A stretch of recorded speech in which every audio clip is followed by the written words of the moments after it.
Assalamualaikum warahmatullahi wabarakatuh. Bismillahirrahmanirrahim. Alhamdulillahirabbil alamin. Allahumma shalli ala sayyidina Muhammad wa ala ali sayyidina Muhammad. Sahabat YouTube yang dimuliakan Allah Subhanahu wa taala. Kali ini saya akan bercerita tentang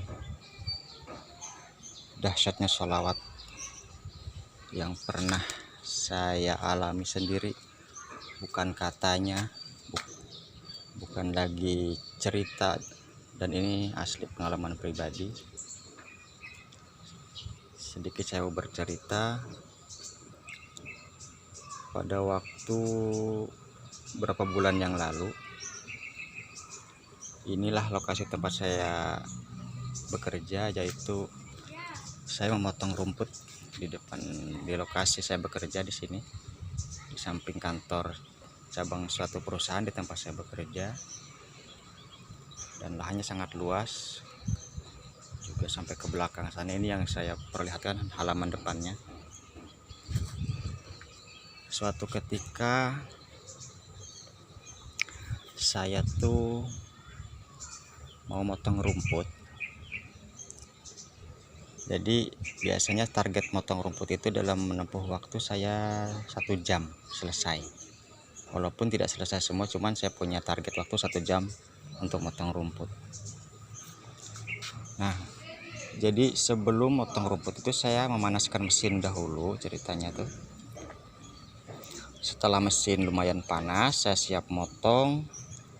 Begitu saya angkat, saya gas mesin rumput tadi.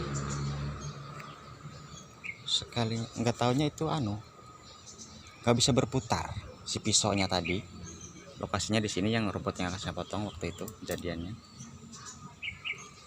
Akhirnya saya buka itu gagang mesin rumput tadi, yang di dalamnya ada yang seperti apa itu namanya, seling, seperti seling. Ada juga orang mengatakan besi ulir di dalam mesin rumput itu, di gagangnya itu. Akhirnya saya buka. Sebelumnya saya buka dulu karburatornya karena mungkin kotor kan. Akhirnya normal kembali. Nah, ketika sudah saya buka, saya pasang kembali itu si gagang mesin rumput. Yang tidak masuk akal, kok tidak ada di situ yang menghalangi, penyebabnya masuk ke gang mesin rumput. Jadi dari jam 9 pagi itu sampai setengah 11 siang, yang seharusnya mungkin saya motong itu sudah selesai, itu masih mau memasukkan gagang mesin rumput tadi yang saya buka tadi, karena saya buka selingnya tadi kan. Ajaibnya, dan sangat heran lah, bukan ajaib ya, tidak ada yang menghalangi atau yang mengganjel pada gagang itu. Saya buka kembali, saya lihat dalamnya, siapa tahu ada yang mengganjel atau kuncinya itu juga tidak bisa terkunci, tapi tidak ada sama sekali, tidak ada yang menghalangi gitu. Akhirnya posisi sudah setengah 11, 1 jam setengah, berarti saya berusaha untuk memasuki gagang mesin tadi, nggak berhasil. Nah, akhirnya saya teringat satu kisah. Cerita ini dikisahkan oleh Ustadz Yusuf Mansur, bahwa ada seorang di daerah Matraman kalau nggak salah, beliau ceritanya itu pembawa motor mogok. Jadi dia ini bingung. Setelah mogok katanya dituntun ke pinggir jalan, ditepikan motornya kan. Akhirnya si pengendara motor tadi dia membaca sholawat 100. Bacaannya sama yang pernah saya share di video sebelumnya, Shallallahu ala Muhammad, Shallallahu ala Muhammad. Akhirnya dengan izin Allah motor pun bisa kembali digunakan untuk meneruskan perjalanan ke kantornya si pengendara tadi. Nah, saya teringat dari cerita Pak Ustadz Yusuf Mansur di situ tadi. Akhirnya saya pun juga mencoba seperti itu. Nah, di sini saksinya masih ada. Waktu itu saya pembaikan mesin, memperbaiki mesin rumput di halaman ini, di garasi motor tepatnya. Akhirnya saya bersandarlah di tiang listrik yang berupa dari kayu ini. Di sini saya duduk di bawah kayu tiang kabel listrik di tempat saya kerja. Di situ karena saya lelah memasukkan gagang mesin itu pun nggak masuk, duduklah saya di situ membaca sholawat 100 kali, sallallahu ala Muhammad, sallallahu ala Muhammad, sallallahu ala Muhammad. Akhirnya sudah selesai, saya bismillah. Ya Allah, saya bilang, dengan kebesaran Nabi Muhammad, dengan keagungan Nabi Muhammad dan kebesaran-Mu ya Allah, tolong supaya mesin rumput ini normal kembali. Subhanallah, Allahu Akbar, la haula wala quwata illa billahil azim. Demi Allah, tidak ada yang seperti tadi sampai susahnya masuk itu gagang mesin rumput. Jadi ketika saya masukkan gagangnya, saya angkat, ada seperti kunci di bawahnya itu ya, di dekat mesin itu, langsung klek masuk, tidak ada masalah seperti tadi. Di situ sangat betul-betul terharu.